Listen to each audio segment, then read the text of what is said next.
Hi everyone! You haven't gotten rid of me just yet. I hope that all of you are off to a very rejuvenating summer and that you've got to spend time with friends or family. I'm making this video today to give a little bit of background into the next two Slack messages that I'm about to send out. So the first of those two messages is my application for co-president, and as much as I don't really like sharing my writing, I thought that I would share it because it's my hope that co-presidents will not only share their platform with the org as they're running to become co-president, but also at the end of their term as a form of accountability to not only members but to themselves. So you can see my application below. You can see which things we were able to accomplish and which things are still on the goals list for next semester and next year. And I'm hoping that that will become a tradition and that it can really ensure that a lot of goals are met throughout the year. The second message that I'm about to send out is a PowerPoint, and it basically details a lot of our accomplishments of this year, but not only that, it is a timeline for the upcoming year. So it's titled Legacy, and just to give you guys a little bit of background into Partners in Health, because this won't make sense unless I share some of this information, and please do keep it confidential. I wouldn't share it if I didn't think that you guys could keep it within this group of people. But Partners in Health has differed a lot from semester to semester. So I know the person who founded it or refounded it at the Berkeley chapter, and she did that my freshman year. And basically there were a couple of events that happened that kind of jeopardized the org. So one of them was that in the past there was a year when all of the executive board left except for one person. And so it was very difficult, I think, that year, just because there was a lot of trying to figure out how things were done in the past and how to continue them, and then just a lot of people filling those empty e-board positions when they weren't given the time to be properly trained or experience what it's like to be a member for a given amount of period of time before jumping into a leadership role. And then the other event was there was difficulty in transition of power between co-presidents. So when one co-president graduated early, a new co-president had to fill that spot, and it's always hard to do that type of transition mid-year, to take on that full role of being president by yourself mid-semester. And so I think it just left the org in a very shaky place. So that being said, there were a lot of things that fell through the cracks, and that's why this year there's been a lot of structuring and legitimizing the org, a lot of things that we've worked on internally as a chapter rather than externally by reaching out to other orgs or by working with Partners in Health abroad with the actual countries that we partner with.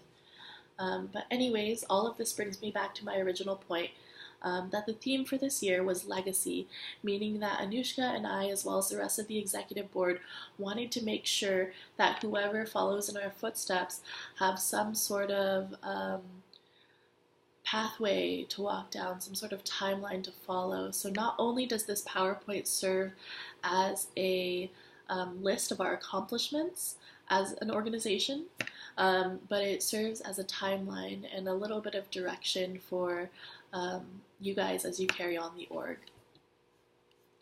So hopefully, unlike in the past, members and the executive board won't have to rebuild and figure out how the org runs and all those like details and logistics and stuff, and they'll hopefully be ready to hit the ground running and really serve our partner communities rather than focusing on these internal things. So recruitment was the first thing that we focused on, and with that, we started using a software called Canva. A lot of you have probably heard of it, and we are able to create our own graphics for the first time in a long time. We started focusing on flyering in the units, which was, I think, a great strategy, and I'd highly recommend it for this upcoming year because freshmen are sometimes more vigilantly looking for organizations to be a part of since they're newer to the school. RSO participation, we did not have high participation in previous years, so we were actually part of Calapalooza this year, which is amazing, and I'm so proud of us for getting out there and speaking to new people and flyering. And yes, we had our banner there, and that was missing for a while, so I'm glad we were able to find it to put it to use this year. We started using a software called 25 Live, which is a room booking service, and that's how we were able to have our meetings in Twinnell and actually have the room reserved under our name. Believe it or not, we had not done this in previous years, at least not, or not previous years, but in the past.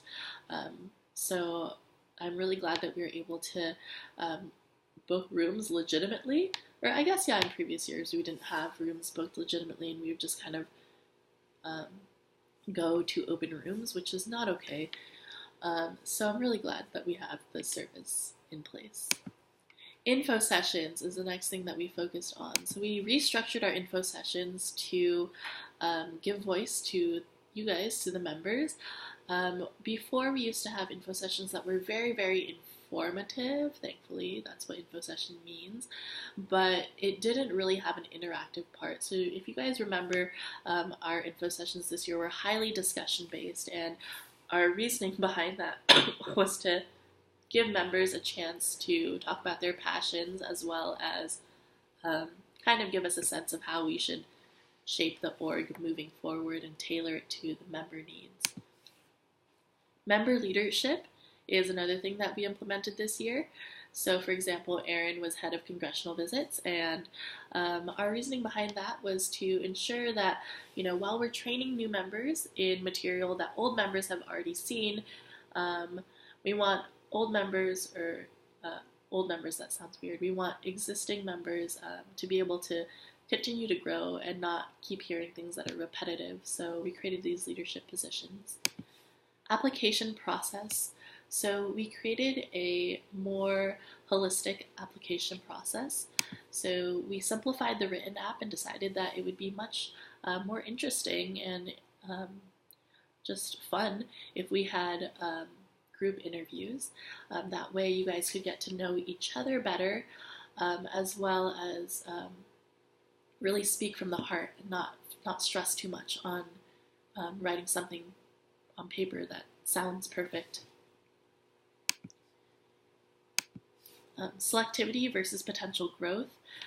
When I joined Partners in Health, I knew very, very little about global health. I knew nothing about PEPFAR. I hated public speaking. But a lot of that has changed. I know more about PEPFAR. I don't know if I'm any better at public speaking, but I wanted this org to be something where people could come and learn how to develop new skills, how to, be able to talk to Congress, to be able to plan an event, to be able to explain a concept in detail to someone who's never heard about it. And we wanted to select members who, even if they didn't have a lot of background knowledge on the bills that our org supports, who demonstrate that they have this great potential to become the next leaders of this org and to be a very passionate advocate for the principles and the ideals that Partners in Health stands for. So with that being said, I just wanted to say that we focused a lot on member development rather than on quantity of members, and I'm hoping that that's something now that we have a more stable foot as an org, that we can also grow in quantity this upcoming year. So e-board. Summer co-president meetings, Anushka and I started planning our vision for the org well before the school year started, and that's something that I would highly suggest to anybody who is interested in co-president for the future and gets the position, as well as to our incoming co-presidents. Congratulations again. In-person meetings only. So we used to have Skype meetings in previous years, and those were really hard to keep people engaged in, so we got rid of that. And also, I just wanted to say that this is a little bit of a picture of what goes on behind the scenes with co-president meetings. So this is a lot of what Anushka and I would talk about, our vision for the org, restructuring the org. So there was a question before, what do the co-presidents do? So here's hopefully a useful answer for you. We have long discussions about all of these things, as well as how to implement them, and then we bring these ideas to eBoard to get reinforcement, to hear whether or not we should go forward with it or not. Next thing, please excuse my very nasally voice. I've been fighting off congestion for 4 weeks now, and nothing has helped me. So if you have any solutions for me, please send it my way.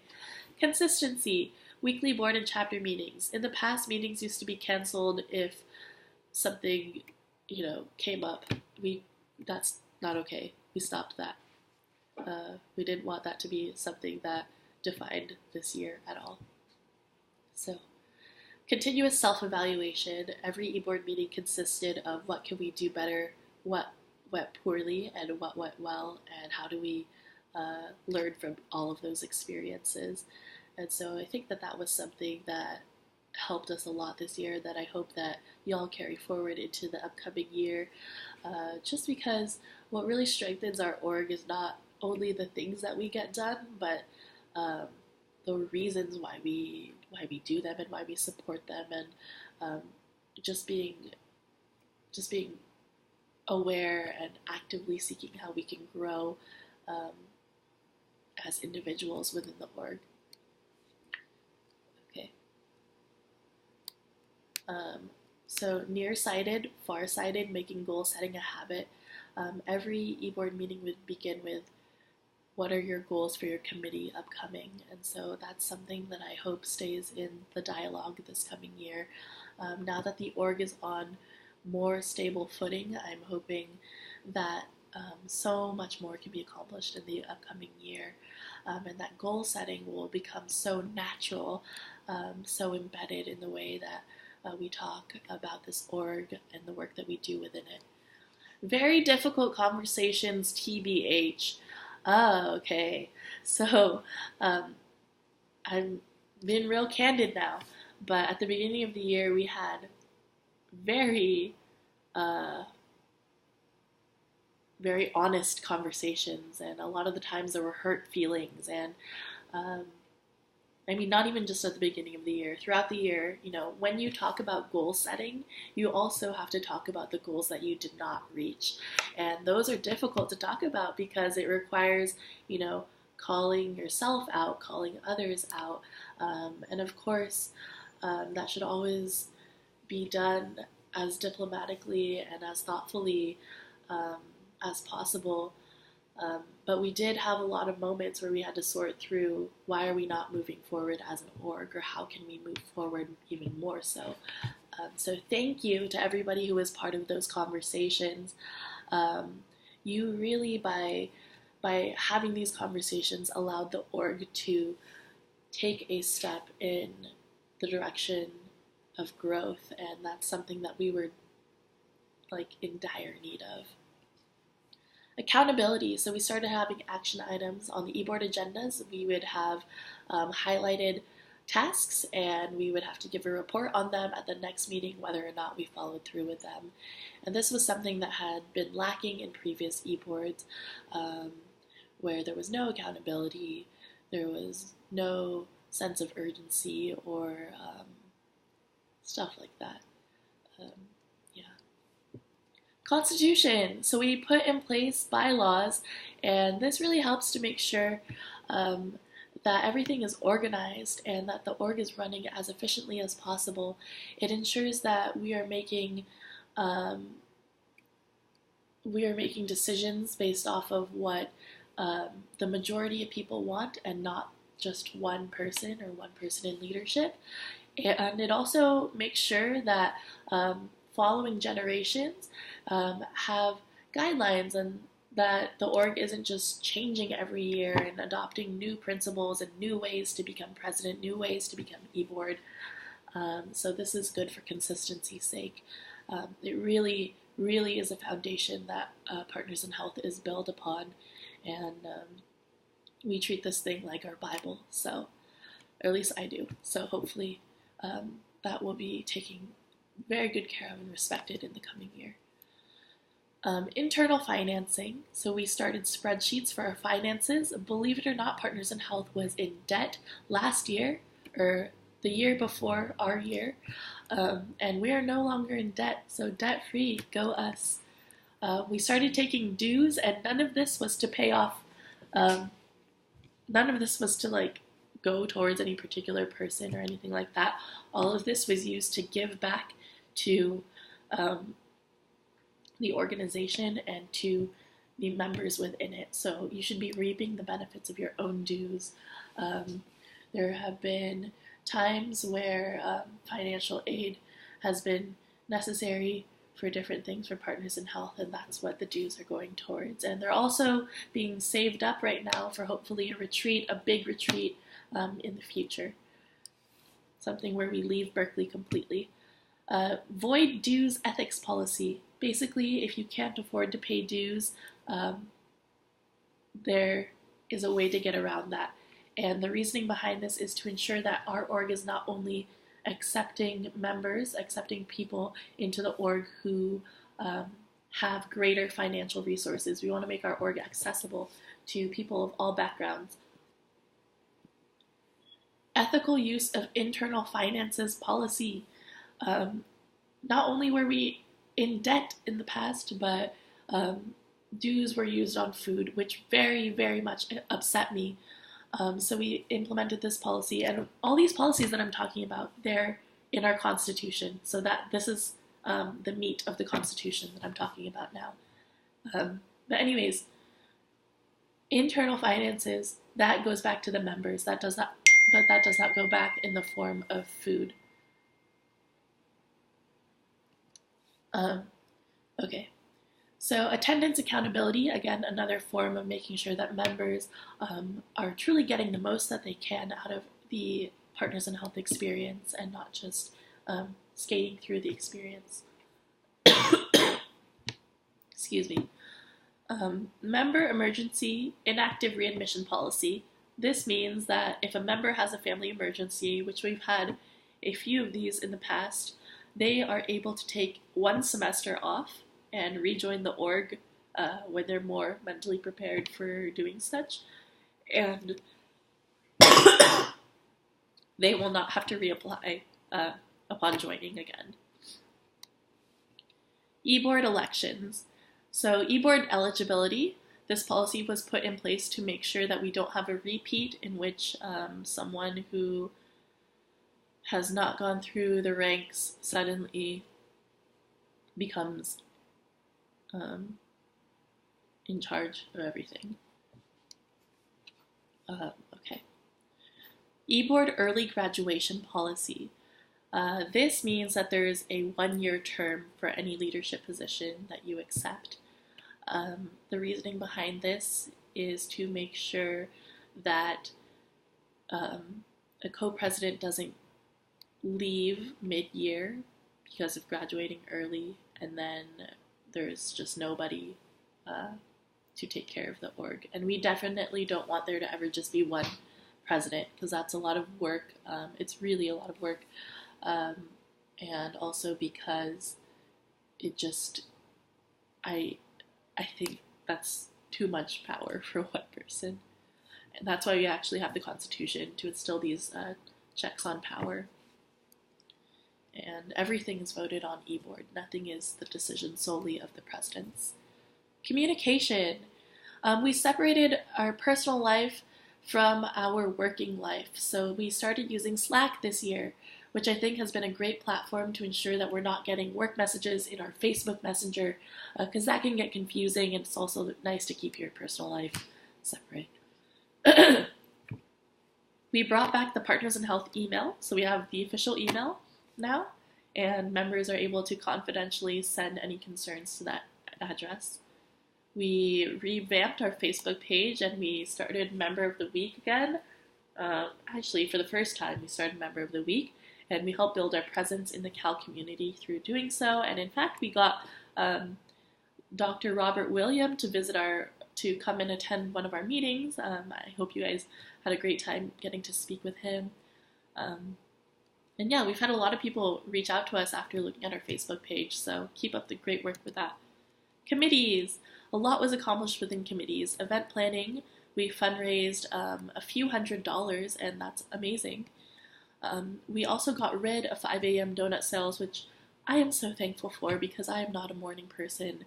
But also the reason why we got rid of that is because one of our members was mugged and held at gunpoint because it was just way too early, and like we're way too vulnerable going out there that early. So we got rid of that, and I'm glad that we were able to be flexible and fluid as an org to find out how we can, we don't have to continue things just because they've worked in the past. If it's putting people at risk, then I'd rather not do it. Bye-bye running, hello dancing. We did the dance, the silent disco instead of the 5K, so that was super fun. I definitely prefer dancing over running, and that was a super successful event. We refocused our goals away from finances, away from campaigns, away from raising money, and more towards community outreach. So all of the events we held this year embodied that.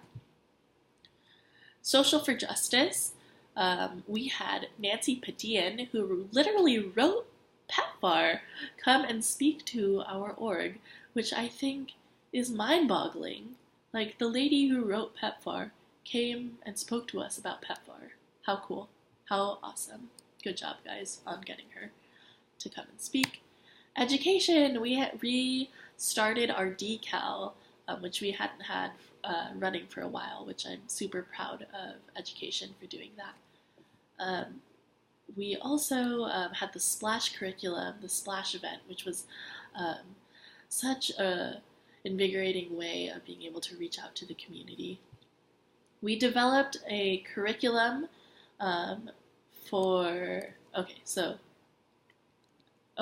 we're looking into developing a curriculum for middle schoolers. We'll keep you posted with that. Advocacy. We finished writing and bringing to life our own curriculum. So the curriculum that Advocacy used this year, Maya and I had actually written that about 2 years ago. We wrote that about 2 years ago, and it was awesome to see how you guys brought it to life in the PowerPoint and with the guest speakers that you invited to supplement that, and added the pictures and added your life experiences into it. It was really rewarding to see that happen. And hopefully we'll see that translate into an internship for Berkeley High, so keep reaching out to them. And we're one step closer to achieving that. We met and advocated with congressmen. So Partners in Health at Berkeley has historically been the #1 chapter in reaching out to the greatest number of congressional representatives. So I think we're pretty consistent on that pattern. I have to check the statistics for the other orgs from this year, but I think we did a great job visiting them. Sent out the letters to the editor for publishing. Woohoo! And then the chapter book clubs. We started book clubs. That was not something that was in place before this year. And I really like that we did that because it helped us nurture our identity as an organization and better understand who we are as a community. And I hope that as you look back on all of these things that we accomplished, that you realize how how much you've given to this org, how great your commitment has been to this org, and to how great it has been to PEPFAR and to social justice. I am so proud of you guys, and I am so, so thankful to have worked with such wonderful people. I hope you had so much fun doing it this year, and please remember that these are accomplishments from this past year, but they're also our goals for this coming year. There's a lot to be proud of, but there's a lot more to be done, and I look forward to checking back in and seeing all that you guys accomplish. Please keep this PowerPoint in mind, and please keep the momentum going. And thank you again for making Anushka and my presidency so worthwhile. Please keep on the lookout for the video that she's making, the slideshow of our pictures and our memories and thoughts from this coming year. Bye!